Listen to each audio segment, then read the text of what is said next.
can we just talk a little bit more about, Pete, with Ignite Your Flow? Am I correct in saying that? Because yes. Sometimes I call it Ignite Your Spirit. But well, it's actually, it's called Living in Flow, but this particular retreat was called Ignite Your Flow, because it just felt like it was important. And we, you know, and there was a little bit of igniting happening on the weekend. It was actually quite a cathartic, you know, beautiful, big experience. Yeah. When you say that, is there an outpouring of emotions? Do people find they're releasing baggage? Like, do we, in a circle, you obviously introduce yourself to people in the circle. So are they outpouring an issue that might be within their heart they want solved? How does it work? Well, it's a really good question. And as Leslie was talking earlier in tonight's show, part of my role is to actually step out of the way. And so, you know, for the retreat, I had a structure, but at the same time, I was very much channeling, you know, as much as I, you know, was able to, in order to just be there and be present with what needed to be done. So by creating a safe space, which is what we did on the weekend, it enabled or supported people to go through their own healing process, because it wasn't a therapy weekend. It wasn't to try and fix or change people. It's an opportunity in order to create safe space where people feel held in a confidential environment in order to just release whatever we need to release and reconnect and plug back into ourselves. Yes. And that's the most important thing, because once you actually create that space, our innate wisdom knows what it needs. Absolutely. Similar to you creating that space for a mother birthing. And we were in the most incredible space. Was it it was a temple, wasn't it? We called it the temple, and it was a workshop space, but a lot of Buddhist, it's a Buddhist sanctuary, a Buddhist retreat center, lots of lamas. Rinpoche, he was actually staying in the room that you were in. Oh, wow, really? Yeah. Oh, Viv. Yeah, you didn't know that. Oh my gosh! Yeah. I was in this cabin with Marg, and the second I stepped into this cabin, I felt, it was so beautiful. The energy in that cabin was so welcoming, so cozy. It was warm because it was really cold up at the Blue Mountains. It was so lovely and warm, and it was just, that explains things to me. That cabin was actually built for him. For his first visit. Wow. Yeah. That's amazing. So it's really, really beautiful. Oh my God. Yeah. Oh. So you slept deeply is what you're saying.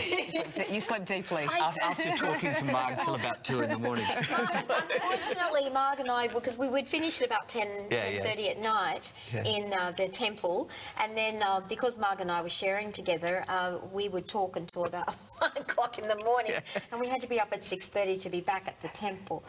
It was like herding cats. Marg just wanted to let you know that she's not happy about it. She's still tired and not happy about it. But hey, you know, if you're staying in Rinpoche's, a cabin that was built for him, the only reason we didn't want to get up so early is we wanted to be in there longer. Yeah.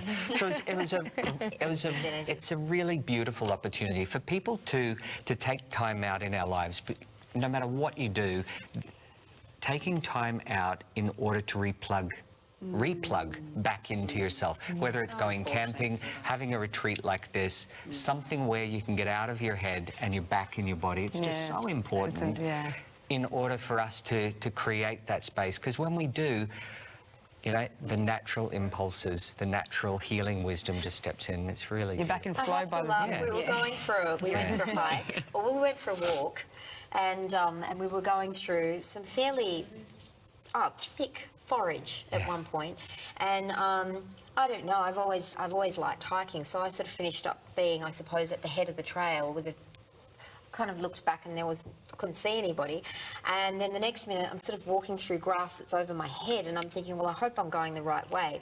But what I love is when everybody caught up, you said, so Viv, what was it in you that made you kind of have to get to the finish line first? And I'm like, oh no, it wasn't that, it's just that. But I thought about that last night. I thought, yep, that's so me. Yeah. That's you being with you. It's not a bad thing. But yeah, because it was really funny. I started to treat it like a race. Yeah, because, you know, we were saying when you're walking through the track, look at what you smell and see and notice and let your inner child come out. And you should have seen these women just running up the hill. I'm sorry, I didn't see anything. All I saw was the end game. I want to get to the creek. Yeah, it was beautiful. And yeah, so there's, oh, and you made us choose some rocks as well, some sacred rocks. Yes. Yes, we did, on the actual journey back down from the cliffs. And that was a picture up there that you saw Viv on before, sitting at the top of the cliffs in the Blue Mountains. That was up on the screen. And that was just absolutely beautiful. Just there, look. You are sitting there on you one are, of the sitting on that places. rock. Like, it's like a throne. First thing in the morning. It's You know- lovely. Oh, by the way, there was a puddle of water underneath my backside. So when I stood up, I was thoroughly drenched. So the walk all the way back I know. wasn't quite as comfortable. But anyway. But great for the photo. And then on the way back, we actually, you know, just... I got everybody to get a rock that you felt drawn to on the way back. And you got a couple of rocks, you know, which were pretty amazing. You know, they were heart-shaped rocks. They were heart-shaped rocks, that's correct. Yeah.